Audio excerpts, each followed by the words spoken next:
How important is Jeremiah Smith to the Florida State recruiting class? You are Locked On Seminoles, your daily podcast on the Florida State Seminoles, part of the Locked On Podcast Network. Your team every day.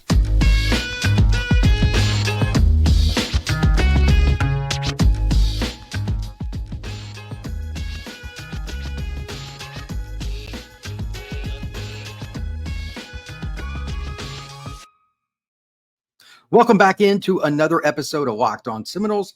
This bonus episode is going to focus on Jeremiah Smith, and as proof to why he is such an important recruit for the Noles, I'm going to go through some of the key players they've had not only in 2023, but a certain player from a few years ago, and kind of go through games like how did Florida State do when their star receiver was either healthy or not, and whether or not, quite frankly, he had a good game. Really, really important in today's era, in my opinion, that Florida State or any team has a big play receiver because it changes defenses. If you don't take anything else away from this podcast, note that. So I'm going to say it again. If you don't have a big-time receiver, you can't move the chess pieces at safety, at linebacker, etc., and make defensive coordinators think twice about packing the box and slowing down your run game and just flat out coming after your quarterback. So with that, here are the players that I'm going to talk about. Number one, we're going to go over a key player from this year, and that's Keon Coleman, but also Johnny Wilson. Kind of look at their stats, the games they played, etc. When they were healthy, and Florida State obviously was banged up for much of this year, it mattered. We're also going to talk about Terry from a few years ago, the big-time receiver for Florida State in 2019 and 2020. In 19, he was healthier than he was in 20, and it impacted Florida State. So we're going to go through those, and then I'll talk a little bit about Jeremiah Smith to conclude the show. So without further ado, let's talk about a certain young man that we probably all know well. Let's talk about Johnny Wilson. This season, Johnny has missed some games. He missed 3 altogether. And when he's out, that's one less, playmaker that you have. But Florida State still played pretty good. He didn't even play against Syracuse. Florida State won 41-3. So that's kind of unusual. But you still have other playmakers at Florida State. That's really impressive. They played good against Wake. They played good against Pitt. But if you look on the other side, Florida State didn't have a number one. They had 2. They had 2 because they also had Keon. Pittsburgh is the only game they went without both. That's an important thing to note, and that's the game Ja'Kai Douglas went nuts, had 115 yards. Very well done by Norvell and his staff for getting that W on the road. It's a tough place to play, and Florida State still found a way to win. But looking at the stats, like right now, Keon, he's at 50 catches for 658 yards, 13.2 yards per catch, and 11 scores. He was huge against LSU. He was really good in multiple other games, but the Syracuse game in particular, 9 catches, 140 yards, and a score. He had 2 touchdowns against Wake. He's just a really, really difficult player to handle. When you put him and Johnny on the field, what are you going to do? Because obviously Florida State has some really talented running backs, and you got the receiving corps next to those tight ends that they rotated in and out and were difficult. Teams really didn't know how to handle Florida State. It was a huge deal. So if you look at both of them and you think about it, how can you mask that and do it over and over? Well, the answer is always the same. It's recruiting, whether it's portal or not. And both those guys, Keon and Johnny, came from the portal. You still got to get guys that make teams think, man, if we come down in the box, we want to smother their running game. But there's a backside to this, and that's them going over the top. How many times did Florida State beat teams down the field? Even if it was third in the obvious passing situation, they just had receivers to do it. And it didn't have to be Keon or Johnny making the catch. Again, they have plenty of other guys, but they're getting single coverage because of them. That's the key here. It's not the player making the play. It's changing the scheme. When you force other teams to make really awkward decisions on every play, because you have guys like that outside. And again, Jaheim Bell is the ultimate chess piece because he lined up everywhere, even ran the ball in screens as your third freaking option. It's horrible for a defensive coordinator because you can't figure it out with numbers. You need like 13 defensive players. You do. So let's look at one other thing before we move on and talk about Terry. The last 2 games, obviously, they didn't have Jordan Travis, Florida and Louisville, and they have some talented players on defense for both those teams. But just going by, I'm just using Johnny here against the Gators, even with a quarterback in Tate Rodemaker that is still learning inexperience. He had 6 catches for 64 yards. That's pretty impressive because Tate struggled quite a bit early in that game. And again, it's first start, and he's playing in the swamp. That's pretty hard. Against Louisville, he only had 2 catches for 21 yards. True freshman. But without him, would they have even won the game? Well, let's look at the situation with Keon. Those same 2 games, he struggled some against Florida. They tried to take him away. They gave roll coverage a little more, but 1 catch for 24 yards and then 4 catches for 19 yards against Louisville. Teams really wanted to take him away, but that opens up for Johnny, Jaheim in the running game. Trey Benson had a really, really good game against Florida, just as an example, at 3 scores. Chess pieces. Are you moving teams around? Last point here before I talk about Jeremiah Smith here in just a moment. Let's talk about Tamorrion Terry. He only had 23 catches for 289 yards and a score in 2020. He was banged up for much of the year, missed 4 games. In the last 5, he missed 4 of the 5. And the 1 game he did play was Pitt, 2 catches for 14 yards. He wasn't healthy. He had just went off against Notre Dame for 9 catches, 146 yards, and at least gave them a chance to make some big plays. He caused Notre Dame a lot of problems, and that was a really good Notre Dame team in 2020. When you take guys like that off the field, man, it's not going to go that well. Florida State went 2-3 down the stretch when he only played in 1 game and he wasn't healthy. That was the Pittsburgh game, and they still lost it. You cannot be without big play receivers. So again, I cannot reiterate this enough. Every single recruiting cycle, you need to bring in big time receivers. And the receiving corps so far in this 2024 class is really good. I've talked about BJ and I've talked about all of the guys they have in their class numerous times. You can go back through and look at the other podcasts, Wayne McCoy, etc. But if you add a truly dominant, big bodied receiver like the ones they have on the 23 roster, Florida State's in a totally different situation and what they can do offensively. And that would be the case for any team in college football. Ohio State's been that way. Look at Texas this year. They've got some really fast guys, some bigger guys, nice combination. It makes it hard for teams to prepare for you. Now, the key here with Terry isn't what he did in 20, but let's look at 19 when he was quote unquote healthier and probably pretty much healthy for most of the year. He was very consistent for the Noles. Here are his total stats: 60 catches, 1,188 yards, almost 20 yards a catch at 19.8 and 9 touchdowns. He's 6'4", 205 pounds, give or take. He is a pain in the rear because teams don't know how they're going to handle somebody like that with just one guy because of his height, jump balls, back shoulder fades, all the things down the field. Defenses have to worry about it. That's the same thing that happened this year. And that's something we're going to talk about here in just 1 second after we talk about LinkedIn Jobs.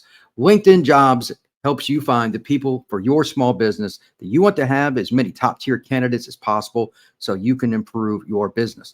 That's why you have to check out LinkedIn Jobs. LinkedIn Jobs has the tools to help you find the right professionals for your team faster and for free. With the end of the year coming up, you want to stick to all the things that you need to finish out your year strong, but you also need to get going for next year as well. LinkedIn Jobs can help you find better people for your small business each and every day. Even if you're somebody that's just going to have a business, 5 to 10 employees, adding that one extra person, it's huge. I've been in that situation trying to help people get hired. I've been in the situation doing the hiring. Finding people on LinkedIn Jobs is easy. The app is very, very easy to use. Check it out. So without further ado, post your job for free at linkedin.com/lockedoncollege. That's linkedin.com/lockedoncollege to post your job for free. Terms and conditions apply. So the last part here is just Jeremiah. I've talked about him numerous times on this podcast, and I just want to kind of give a shout out to what he does as a barometer. If you have not seen Jeremiah Smith play before, that's fine. You can check out his highlights in a million different ways, just doing a search on whatever your favorite search engine is here on YouTube, etc. It's a lot of fun. I've been blessed to have seen him play several times, and I just kind of want to go through the fine points of why Jeremiah Smith is a little bit different than most of the guys that I've met in my time following football in general, whether it's in media, being a fan, whatever it is. Here are the main key points. Let's go over the size first. He's right around 210. I've seen him listed under 200 for a while, but he told us back late summer he was 210. Multiple members of the media, so note that he's put together, so he's college ready. He's not much different size than Keon. He's about an inch shorter, about 5 pounds less. So very long arms. I've got a picture of him that's hilarious where he's reaching out, catching a football over 2 guys. It looks like a grown man playing against junior high kids, but they were good football players. It's just he's so big. There were a couple of 5'11" guys that just looked like he dwarfed them. And his arms, it's hilarious how long his arms are. And he has tremendous hand-eye coordination. So at 6'3", 210, he's more like the 5'11", 170 guy with how he moves in short area space, even if he's next to somebody competing for the ball. Very difficult to stop him in a one-on-one situation like that. Not saying he's perfect, but he's tremendous at it. 2, Jeremiah is somebody that finds a way every time he goes onto the field, whether it's practice, seen him at practices, 7-on-7 against a good team, bad team, doesn't matter. Game, his routine up into the point of the game stays the same. He reminds me of a professional player and how he carries himself. The stretching in particular, like a lot of kids hate it, and I get it. It's not a lot of fun. He does it and does it seriously, and he's not the guy that's cramping in the game. What a shock. He takes it very seriously all the time. Most teenagers can't do that. Maturity matters. If you do not have players like that on your roster, whether it's Florida State, Clemson, Ohio State, it doesn't matter, you're not going to win titles. He sets an example for his squads that he's played with, and he's not a real vocal guy, putting it mildly. Jeremiah is very much an introvert that way, but he carries himself in a manner that everybody knows what he's saying without speaking. Everybody in the media knows it.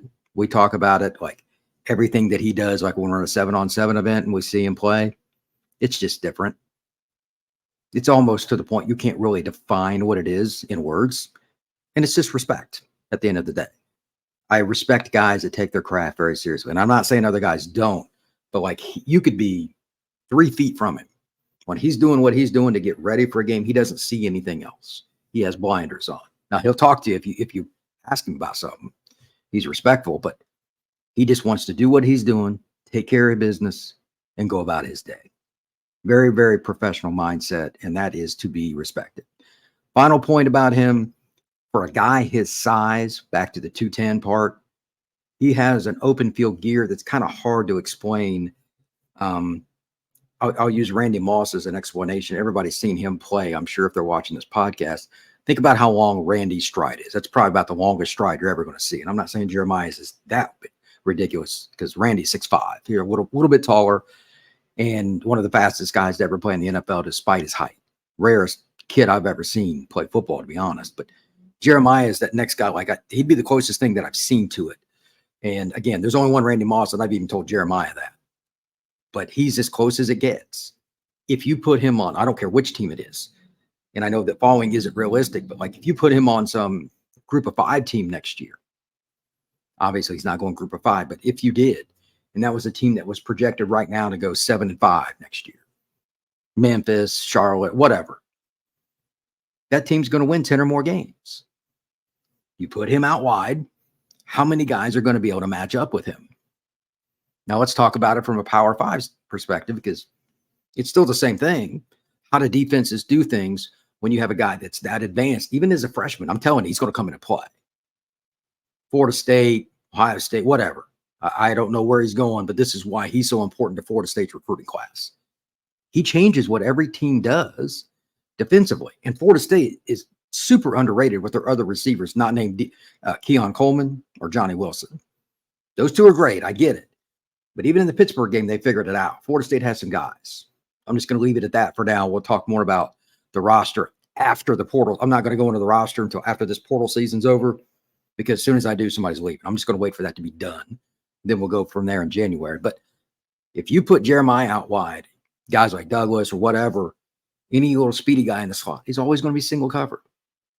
Your running back in your screen game, Florida State's really good. Tofili is not much fun. How many times did he make big plays on the perimeter because teams were focused on so many different parts?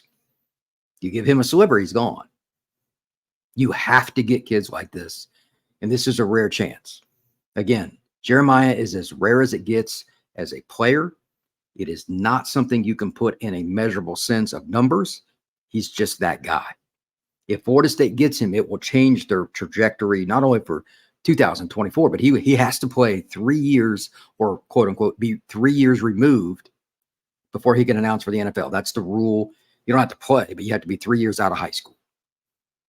So that's 24, 25, and 26 for whatever school that is fortunate enough to sign this young man. Florida State's quarterback situation is being ironed out. But like hypothetically, let's say he committed this weekend. He's on his visit to Florida State, if I remember correctly. If he committed, do you think that would improve the chances of getting Cam Ward or another quarterback? Do you think that would improve the chances of getting some offensive linemen that Coach Norvell is trying to get? All these things work together in conjunction. He is very important to Florida State's recruiting class. And that's why so many people talk about him, and deservedly so. So again, if you don't take anything else away from this, in general, you must have big play receivers. It changes what defenses do. And here's an example of the guy that can be next up to do it. You're not going to get many chances at a Jeremiah Smith because he's as rare as it gets. He's on your campus. You just had a 13-0 season. Here's an opportunity for Florida State to move forward. 24 could be just a mediocre year. You add Jeremiah Smith. I'm telling you now, I'm seeing 7-5 to 9-3 for Florida State, depending on the portal. There's a lot of moving parts. You add Jeremiah Smith, that's a possible 10-win season. You cannot miss on these opportunities. So with that, please hit that like button, hit the notification bell, and share this podcast. I am more than happy to get anything I can from the recruiting world and share it. But I wanted to talk a little bit about Jeremiah today. He's one of my favorite recruits that I've ever scouted, and he's just a good kid. So with that, please take care. Everybody be good. I'll talk to you later.